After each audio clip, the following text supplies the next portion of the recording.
சும்பன் விசும்பன் என்ற 2 அரக்கர்கள் தங்களுக்கு கருவில் உருவாகாத கன்னியர்களால் தான் அழிவு நேர வேண்டும் என்ற வரத்தை பிரம்மாவிடம் பெற்றனர்.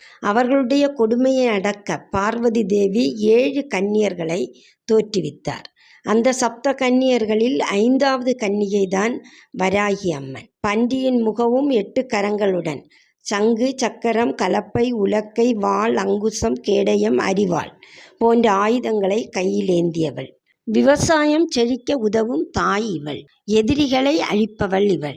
நமக்கு எதிரி தொல்லைகளை போக்கித் தரும் தாய் இவள். தஞ்சை பெரிய கோவிலை கட்டிய ராஜராஜ சோழனின் இஷ்ட தெய்வம் வராகி அம்மன் தான்.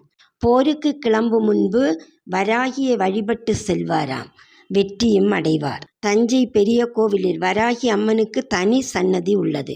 உங்கள் கருத்துக்களை கமெண்ட் பண்ணுங்க, சப்ஸ்கிரைபும் பண்ணிக்கங்க. நன்றி. தொடரும்.